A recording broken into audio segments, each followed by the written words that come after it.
කොහොමද වර්තමාන තත්ත්වය ගැන? අපි විපක්ෂයක් විදිහට අපේ කාර්යභාරය ඉටු කරමින් යනවා. ඒ වගේම තමයි ආණ්ඩුව තමන් ජනතාවට වෙච්ච පොරොන්දු තවදුරටත් ඉෂ්ට කරන්නේ නැතුව අර සුපුරුදු බොරුව ක්‍රියාත්මක කරමින් යනවා. ඉතින් බොරුව ප්‍රශ්න කරාම ආණ්ඩුව උත්සාහ කරනවා මර්ධනය කළා තමන්ගේ බොරුව යට ගන්න. ඒ හින්දා අපි ආණ්ඩුවට කියන්නේ දැන් ඇති බොරු කරා. දැන් අවුරුද්දක් හිටිය බොරු කරමින්. ඉදිරියේදීවත් මේ රටේ ජනතාවට පොරොන්දු වෙච්ච කාරණා ඉෂ්ට කරන්න. දැන් අපි දකිනවා අලගොවිය ලුණු ගොවිය සම්පූර්ණයෙන් අසරණ වෙලා තියෙනවා. ආණ්ඩුවේ වැඩපිළිවෙල මොකද්ද? අල සහ ලුණු ගොවිය ආරක්ෂා කරන්න. ඔවුන්ගේ ආදායම වැඩි කරලා දෙන්න. ආණ්ඩුවේ වැඩපිළිවෙල පිට රටින් අලයි ලුණුයි ගෙනල්ලා විකුණන එක නම් ඒ තුල මේ රටේ ගොවියට සාධාරණයක් වෙන්නේ නැහැ. අද බැලු බැලමටම ආණ්ඩුවේ සම්පූර්ණ වැඩපිළිවෙල යන්නේ පිට රටින් ගෙනල්ලා මේ රටේ මිනිස්සුන්ට කන්න දෙනවා කියන න්‍යාය පත්‍රය ක්‍රියාත්මක කරන ගමන් ඒ තුල ගොවියට සාධාරණයක් වෙන්නේත් නැහැ, පාරිභෝගිකයට සාධාරණයක් වෙන්නේත් නැහැ. ඒ හින්දා අපි අමාත්‍යවරුන්ට කියන්නේ කොච්චර සංශෝධන කළා ඔය කූට්ට මුඩයට මාරු කරලා වැඩක් වෙන්නේ නැහැ. ඔබ පොරොන්දු වෙච්ච දේවල් ඉෂ්ට කරන්නේ නැත්නම් ඔබ වැඩ කරන්නේ නැත්නම්. ඒ හින්දා මේ අසරණ ගොවියන් වෙනුවෙන් සාධාරණයක් කරන්න ආණ්ඩුව වහාම මැදිහත් වෙන්න ඕනේ. දැන් හිතපු නාවික හමුදාපති නිදහස් වෙලා තියෙනවා. අපි එක පැත්තකින් සතුටු වෙනවා. තවදුරටත් අපේ රටේ අධිකරණ පද්ධතිය ස්වාධීනව කටයුතු කරනවා කියන කාරණය තහවුරු වෙනවා. ඒ වගේම අපි දැක්කා ඒ අප ඉල්ලුම් පත්‍රය සලකා බලද්දී ගරු විනිශ්චයකාරතුමාගේ නඩු තීන්දුව දිහා බැලුවම පැහැදිලිවම පොලිසිය ක්‍රියා කරපු ආකාරය CID එක ක්‍රියා කරපු ආකාරය පිළිබඳව අද අපට රටට දැනගන්න තියෙනවා. ඉතින් මේ ආකාරයෙන්ම තමයි කළුතර හිටපු වයිසි මහත්තයවත් ගෙනල්ලා බොරු සාක්ෂි හදන්න ඔය පොලිසිය ඔය CID එක උත්සාහ කරේ. දැන් CID එකේ බොරුව තවදුරටත් තහවුරු වෙලා තියෙනවා. ඉතින් ඒ තුල එක පැත්තකින් මේ රටේ පොලිස් දෙපාර්තමේන්තුවට මහා දැවැන්ත පහරක් එල්ල වෙනවා. පොලිස් දෙපාර්තමේන්තුව අගෞරවයටපත් වෙනවා. ඒ තුල පොලිසියේ සහ පොලිස් දෙපාර්තමේන්තුවේ ඉන්න සාධාරණ අවංක නිලධාරීන්ටත් අසාධාරණයක් වෙනවා. තවත් පැත්තකින් මේ රටේ කීර්තිනාමයක් දිනාගත්තු ඒ වගේම ක්‍රස්තවාදයේ පරාජය කරන්න තමන්ගේ ජීවිතයේ පවුලගේ ජීවිතයේ කැප කළා. ඒ බලපෑම් පැත්තක තියලා අභියෝග පැත්තක තියලා ඒ අභියෝග වලට මුහුණ දීපු මිනට එක්සේසත් කරන්න ජීවිතයේ පරදුර තියලා කටයුතු කරපු හිටපු නාවික හමුදා බුද්ධාංශ ප්‍රධානියෙක් වගේම හිටපු නාවික හමුදාපතිවරයාව. දැන් මේ විදියට සලකනව නම් ඒ කරපු බොරුව නිසා ඔහුට වෙච්ච කීර්තිනාමයට වෙච්ච කැලැල්ල ඔහුගේ දෙමව්පියන් ඔහුගේ පවුලේ අයට ඒ දැවිච්ච මානසික පීඩනය ගැන කල්පනා කරන්න ඕනේ. ඉතින් මම හිතන්නේ මේ වගේ ජරා වැඩ කරන්න හොඳ නැහැ. හරි පහත් නින්දිත ක්‍රමවේදයකට මේ රටේ ආණ්ඩුව දේශපාලනික වශයෙන් ඩයස්පෝරාවේ හෝ වෙනත් කණ්ඩායමක වමනාවට අද කටයුතු කරනවා. ඒ හින්දා මම දැන් මේ වගේ පහත් වැඩ ආණ්ඩුව නොකළ යුතුයි.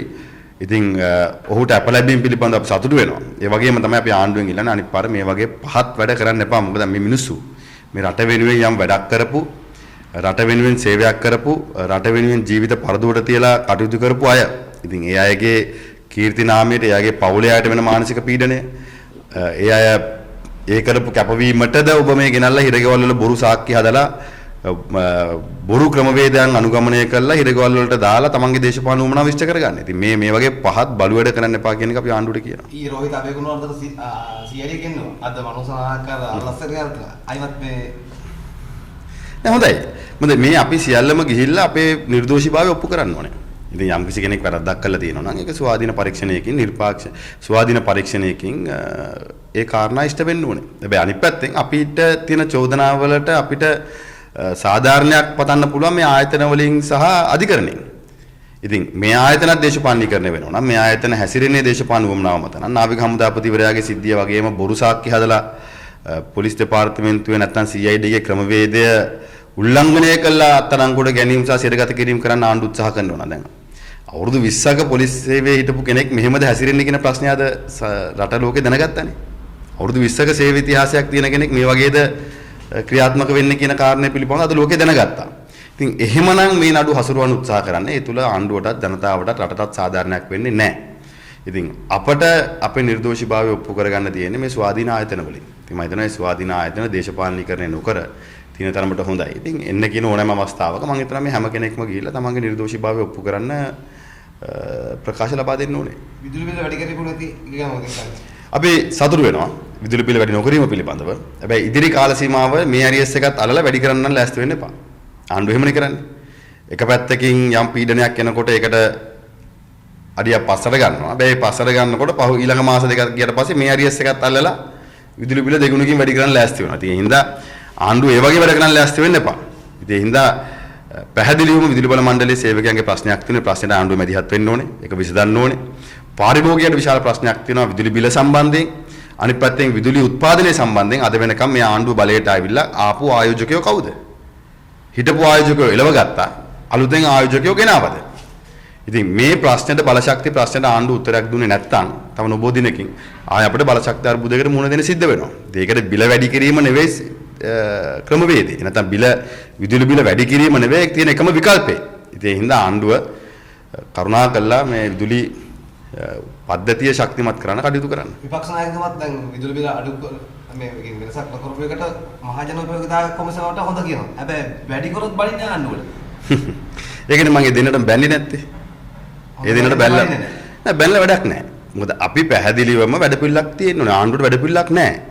ඉතින් කොමිසමකට පුළුවන් මින තීන්දුව කරන්න. හැබැයි ඉතින් ආණ්ඩුවට වැඩපිළිවෙලක් තියෙන්න ඕනේ. ඒ ආයතන වලට ස්වාධීනව කටයුතු කරලා ඒ ආයතන විදුලි බල මණ්ඩලය වෙන්න පුළුවන්, ආයෝජක මණ්ඩලය වෙන්න පුළුවන්. මේ ආයෝජකයෝ ගෙනල්ලා විදුලි උත්පාදනය කරන්න අවශ්‍ය පරිසරය හදන්න.